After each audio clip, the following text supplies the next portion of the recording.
Assalamualaikum warahmatullahi wabarakatuh. Perkenalkan, saya Muhammad Rian Asrul, NIM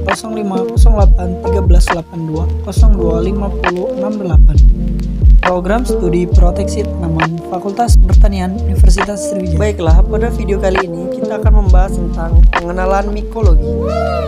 Apa sih itu mikologi? Mikologi merupakan cabang ilmu yang mempelajari tentang jamur.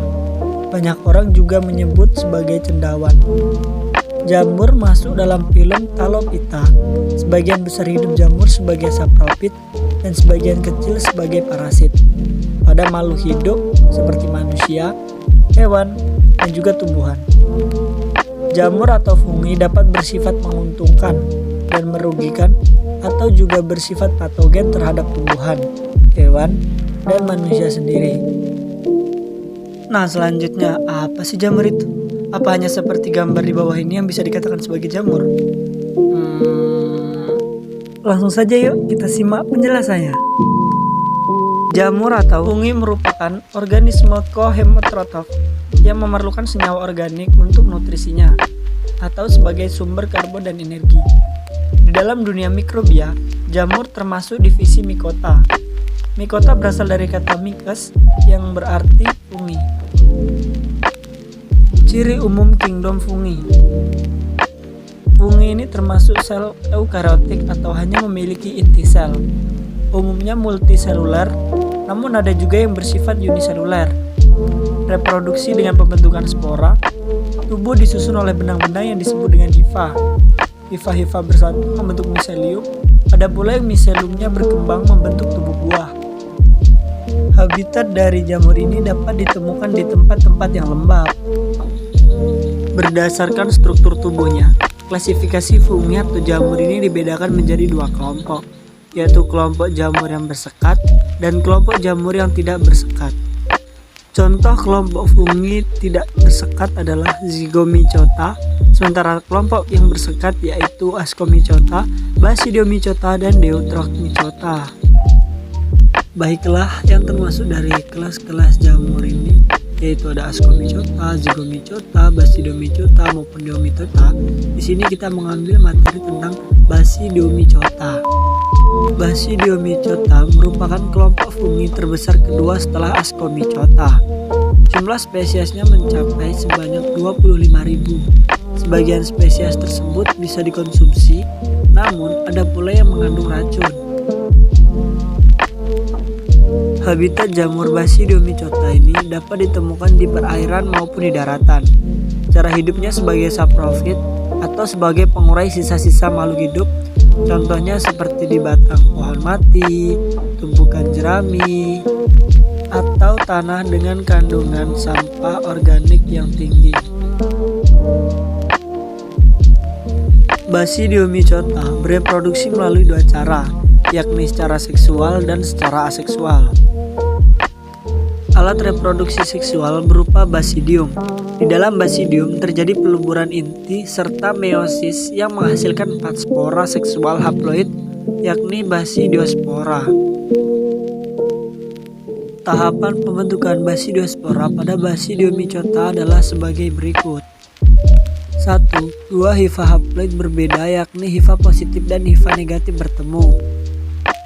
Kemudian kedua hifa itu akan melakukan plasmogami, yaitu penyatuan sel di mana proses tersebut menghasilkan hifa dikaryon atau berinti ganda, seperti pada gambar berikut.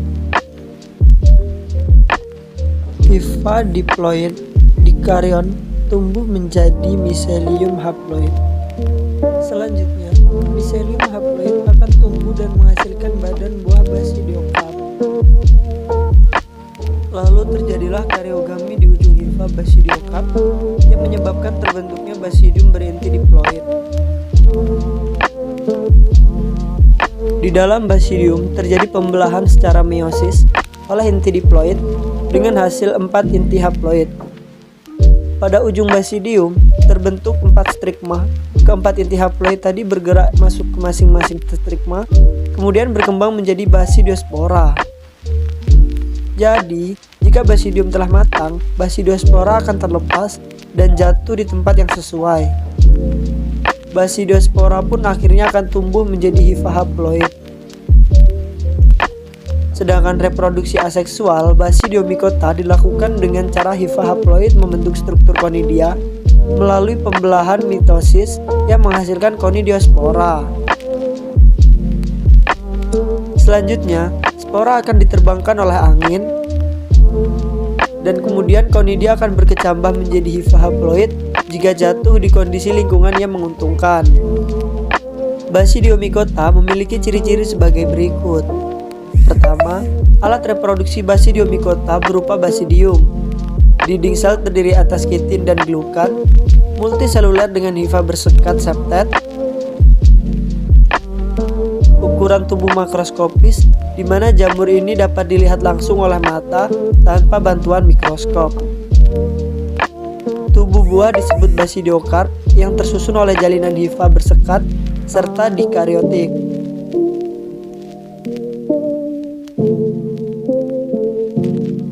Contoh dari jamur kelas Basidiomycota ini ada banyak. Namun, yang paling banyak saya temukan di sekitar rumah saya adalah jenis jamur akar putih.